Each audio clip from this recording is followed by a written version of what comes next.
Hello friends, இன்னைக்கு ரொம்பவே ஒரு ஹெல்தியான வெயிட் லாஸ் ரெசிபி தான் பார்க்க போகிறோம். மாவு புளிக்க வைக்காமலேயே நல்லா இன்ஸ்டண்ட்டாக ஒரு தோசை ரெசிபி தான். அரிசி சேர்க்காம ரெடி பண்ணியிருக்கோம். இது வெயிட் லாஸ் பண்ணுறவங்க, வெயிட் மேனேஜ் பண்ணுறவங்க, சுகர் இருக்கிறவங்களுக்குலாம் ரொம்பவே யூஸ்ஃபுல்லாக இருக்கும். இன்னைக்கோட ரெசிபிக்கு பவுலில் நான் 1 டம்ளர் பாசிப்பருப்பு எடுத்திருக்கேன். பாசிப்பருப்பில் அதிகப்படியான புரோட்டீன்ஸ், ஃபைபர்ஸ், மினரல்ஸ் இருக்குது. அதாவது பொட்டாசியம், அயன் இருக்குது. இது ஹார்ட் ஹெல்த்துக்காக இருக்கட்டும், பிளட் ப்ரெஷரை கண்ட்ரோல் பண்ணுறதுக்கு, கொலஸ்ட்ரால் லெவலை கண்ட்ரோல் பண்ணுறதுக்கு, வெயிட் லாஸ் பண்ணுறதுக்கு ரொம்பவே ஹெல்ப்ஃபுல்லாக இருக்கும். அது மட்டும் இல்லாமல் நமக்கு தேவையான இம்யூனிட்டியை பூஸ்ட் பண்ணுறதுக்கும் ரொம்ப யூஸ்ஃபுல்லாக இருக்கும். இது கூட நம்ம சேர்த்திருக்கிற அடுத்த இன்க்ரீடியண்ட் 1 டேபிள் ஸ்பூன் கடலைப்பருப்பு. கடலைப்பருப்புலேயுமே உடம்புக்கு ஒரு நாளைக்கு தேவையான அளவுக்கு ப்ரோட்டீன்ஸ் இருக்குது, ஃபைபர்ஸ் இருக்குது. இது பிளட்டில் இருக்கிற சுகர் கண்ட்ரோல் பண்ணுறதுக்காக இருக்கட்டும், ஹார்ட் ஹெல்த்துக்காக இருக்கட்டும், டைஜஷனுக்காக இருக்கட்டும் ரொம்பவே சப்போர்ட் பண்ணும். ஸோ தண்ணி சேர்த்தி 3லேருந்து 4 முறை இது ரெண்டத்தையும் நல்லா கழுவி எடுத்துக்கணும். இதில் தண்ணி சேர்த்தி ஒரு 3 மணி நேரம் ஊற வச்சாவே போதும். ரொம்ப நேரம் ஊற வைக்கணுங்கிற அவசியம் இல்லை. 3 மணி நேரத்துலேயே பார்த்தோம்னா இந்த 2 பருப்புமே நல்லா ஊறி வந்திருக்கு. இதை தண்ணியிலிருந்து வடித்து எடுத்துட்டு மிக்ஸி ஜாருக்கு ட்ரான்ஸ்ஃபர் பண்ணிவிட்டு, எந்த டம்ளரில் பாசிப்பருப்பு அளந்தோமோ அதே டம்ளரில் 2 டம்ளர் நான் இன்னைக்கு ஓட்ஸ் தான் எடுத்திருக்கேன். ஆரம்பத்தில் நல்லா அரைச்சிட்டு அதுக்கப்புறமா தேவையான அளவுக்கு தண்ணி சேர்த்தி நான் அரைச்சி எடுத்துகிட்டு வந்திருக்கேன். தண்ணியோட அளவு பார்த்துக்கோங்க. தேவைப்பட்டுச்சு அப்படின்னா மட்டும் தண்ணி சேர்த்தினா போதும். இதில் 1/4 டீஸ்பூன் ஜீரகம், தேவையான அளவுக்கு இந்துப்பு, ஒரு நார்மல் சைஸ் வெங்காயம் சின்ன சின்னதாக கட் பண்ணி சேர்த்திக்கலாம். ஒரு நார்மல் சைஸ் பச்சை மிளகாவை சின்ன சின்னதாக கட் பண்ணிவிட்டு, கொத்தமல்லியுமே சின்ன சின்னதாக கட் பண்ணி போட்டுக்கலாம். நான் சொரக்காய் பாதி சைஸ்க்கு தோலெல்லாம் நீக்கிட்டு சொருவி எடுத்து வச்சுருக்கேன். இதையுமே மாவில் போட்டுடலாம். சேர்த்தி இருக்கிற இன்க்ரீடியன்ட்ஸ் எல்லாமே மாவோட சேர்த்தி நல்லா கலந்துட்டுக்கணும். வெயிட் லாஸ் பண்ணும்போது முடிஞ்ச அளவுக்கு நீர் காய்கள் நம்ம சேர்த்திட்டு வந்தோம் அப்படின்னா உடம்புக்கு தேவையான நீர் சத்து காய்கள் இருந்துமே கிடைக்கும். உங்களுக்கு சொரக்காவோட டேஸ்ட் பிடிக்கல அப்படின்னா முட்டைகோஸ், பீட்ரூட், கேரட் இது போல் காய்கறி கூட சேர்த்திக்கலாம். நம்மளோட சாய்ஸ் தான். இப்போ மாவோட பதம் பாருங்கள், இந்த அளவுக்கு திக்னஸாக இருக்குது. இதில் இதுக்கு மேலே தண்ணி சேர்த்த வேண்டாம். ரொம்ப தண்ணி சேர்த்தனோம்னா தண்ணி ஆட்டம் ஆகிடும். அதனால் இந்த பதம் கரெக்டாக இருக்கும். இதை நல்லா ஒரு முறை கலந்து வச்சுட்டு மாவை ஓரமாக எடுத்து வச்சுருவோம். இதுக்கு ஒரு சைட் டிஷ் ரெடி பண்ணிடலாம்.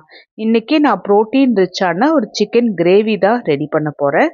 கடாயில் 1 டேபிள் ஸ்பூன் கடலெண்ணெய் ஊற்றி எண்ணெய் சூடான உடனே 1/4 டீஸ்பூன் சோம்பு, ஒரு துண்டு பட்டை, 2 கிராம்பு, கொஞ்சமாக கடல் பாசம், காரத்துக்காக 3 பச்சை மிளகாவை 2ஆக கீத்தல் போட்டு வச்சுருக்கேன், கொஞ்சமாக கருவேப்பிலை. இது எல்லாமே நல்லா வதக்கி எடுத்துக்கணும். இது கூட 4 நார்மல் சைஸ் வெங்காயத்தை நீட்டமாக கட் பண்ணி எடுத்துருக்கேன். இதையுமே மீடியம் டு ஹை ஃப்ளேமில் வச்சு நல்லா வதக்கணும். மூடி வச்சிட்டோம் அப்படின்னா வெங்காயம் நல்லா சீக்கிரமாக வதங்கி வந்துடும். ஆனால் அப்பப்போ கொஞ்சம் கலந்துட்டுக்கிட்டே இருக்கணும், அடி பிடிக்காமல் கருகாமல் இருக்கிறதுக்காக. வெங்காயம் பார்த்தோம்னா நல்லாவே ப்ரௌன் கலரில் முருகி வந்திருக்கு. இதில் 1 டேபிள் ஸ்பூன் இஞ்சி பூண்டு பேஸ்ட் போட்டு நல்லா கலந்துட்டுக்கணும். மிதமான சூட்லேயே இது போல் கலந்துடும்போது இஞ்சி பூண்டோட வாசனை நல்லா வரும். அதுக்கப்புறமா கழுவி வச்சுருந்த 1 கிலோ சிக்கனை போட்டு சிக்கனையும் வெங்காயத்தோட சேர்த்தி நல்லா கலந்துட்டுக்கலாம்.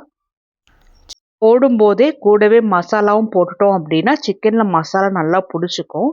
இதில் 1 டேபிள் ஸ்பூன் மஞ்சள், தேவையான அளவுக்கு கல்லுப்பு, நான் மசாலா எல்லாமே சேர்த்தி நான் குழம்பு மிளகாத்தூள் அரைச்சி வச்சுருக்கேன். ஸோ அந்த குழம்பு மிளகாத்தூள் தான் நான் சிக்கனோட சேர்த்தி போட்டுக்கிறேன். இது கூட ஃப்ளேவருக்காக 1 teaspoon chicken masala, 3 table spoon தயிர். தயிர் சேர்த்தும்போது சிக்கன் நல்ல சாஃப்டாக நல்ல ஜூஸியாக வெந்து வரும். ஸோ இந்த இன்க்ரீடியண்ட் எல்லாமே நல்லா ஒன்று போல் கலந்துட்டுக்கணும். சிக்கனை வேக வச்சிடலாம். ஆனால் அப்பப்போ ஒரு 2லேருந்து 3 தடவையாவது சிக்கனை நல்லா கலந்துட்டுக்கிட்டே இருக்கணும் மசாலாவோட. அப்போ தான் மசாலா எல்லாமே கோட் ஆகி எல்லா பக்கமும் நல்லா வெந்து வரும். நான் இந்த சிக்கன் கிரேவிக்கு யூஸ் பண்ண குழம்பு மிளகாத்தூள், அதாவது மசாலா எல்லாமே சேர்த்தி போட்டு அரைச்சது ஆல்ரெடி நம்ம சேனலில் நான் அப்லோட் பண்ணியிருக்கேன். அதையும் நான் உங்களுக்கு பின் பண்ணுறேன். தேவைப்பட்டுச்சுன்னா நீங்கள் பாருங்கள். சிக்கன் நல்லா வெந்து வந்திருக்கு. நான் 2லேருந்து 3 முறை நல்லா கலந்தும் விட்டுருக்கேன். சிக்கனில் இருந்தே தண்ணி ரிலீஸ் ஆயிருக்கு. இதில் நான் 3 நார்மல் சைஸ் தக்காளியை அரைச்சி சேர்த்திக்கிறேன். இது கூடவே ஒரு 1/4 டம்ளர் தண்ணி மட்டும் நான் சேர்த்திக்கிறேன். நான் குழம்பு வந்து ரொம்ப தண்ணி ஆட்டம் அப்படி வைக்க போகிறதில்ல. கொஞ்சம் நல்ல கெட்டியான கன்சிஸ்டன்சியில் தான் வைக்க போகிறேன். அதனால் நான் அளவாக தான் தண்ணி சேர்த்திருக்கேன். ஸோ உங்களுக்கு எந்த அளவுக்கு கிரேவி கன்சிஸ்டன்சி வேணுமோ அதுக்கேற்ற மாதிரி நீங்கள் தண்ணி சேர்த்திக்கலாம். திரும்பவும் மூடி வச்சு தக்காளியோட பச்சை வாசனை போகிற அளவுக்கு நல்லா கொதிக்க வச்சு எடுத்துக்கணும். சிக்கன் கிரேவியுமே பாருங்கள் நல்லா கரெக்டாக வெந்திருக்கு. இதில் சின்ன சின்னதாக கட் பண்ணி வச்சுருந்த கொத்தமல்லி தூவி விட்டு நல்லா கலந்துட்டுட்டோம்னா அவ்வளோதான். ரொம்ப டேஸ்டியாக ஹெல்தியான chicken gravy side dish ready ஆயிடுச்சு. கொஞ்ச நேரத்துக்கு ரெஸ்ட் விட்டாச்சு. ஸோ மாவில் இருக்கிற அந்த சொரக்காய் தண்ணி ரிலீஸ் ஆயிருக்கும். ஆனால் அது நல்லா மாவோட சேர்த்தி மர்ஜ் ஆயிருக்கிறதுனால ரொம்ப தண்ணியாக இல்லை. தோசை ஊற்றுறதுக்கு நல்ல கரெக்டான பக்குவத்தில் இருக்குது. தோசைக்கல் கொஞ்சமாக சூடானதுக்கு அப்புறமா ஒரு குழிக்கரண்டி அளவுக்கு மாவு எடுத்து நல்லா இது போல் நைஸாகவே தேய்ச்சி எடுத்துகிட்டு நான் 1 டீஸ்பூன் அளவுக்கு மட்டும் தேங்காய் எண்ணெய் ஊற்றிக்கிறேன்.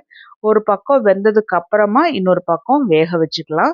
சிம்மில் வச்சே தான் இந்த தோசை வேக வைக்கணும். அது மட்டும் இல்லாமல் திருப்பி போட்டதுக்கப்புறம் கொஞ்சம் நல்லா இது போல் அழுத்தம் கொடுக்கணும். ஏன்னா சில டைம் எங்கேயாவது கொஞ்சம் திப்பியாக இருந்தாலுமே அது கொஞ்சம் நல்லாவே ஃப்ளாட்டன் ஆகி தோசை நல்லா வெந்து வரும்.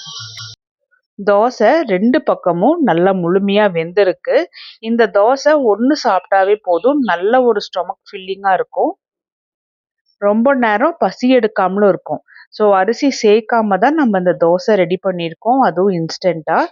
இது வெயிட் லாஸ் பண்ணுறவங்க, வெயிட் மேனேஜ் பண்ணுறவங்க, சுகர் இருக்கிறவங்களுக்குலாம் ரொம்பவே யூஸ்ஃபுல்லாக இருக்கும். இது போல் அரிசி சேர்க்காத ரெசிபீஸ் உங்களுக்கு தேவை அப்படின்னா நம்ம சேனலை சப்ஸ்கிரைப் பண்ணி வச்சுக்கோங்க. டெய்லியுமே அப்லோட் பண்ணுறோம்.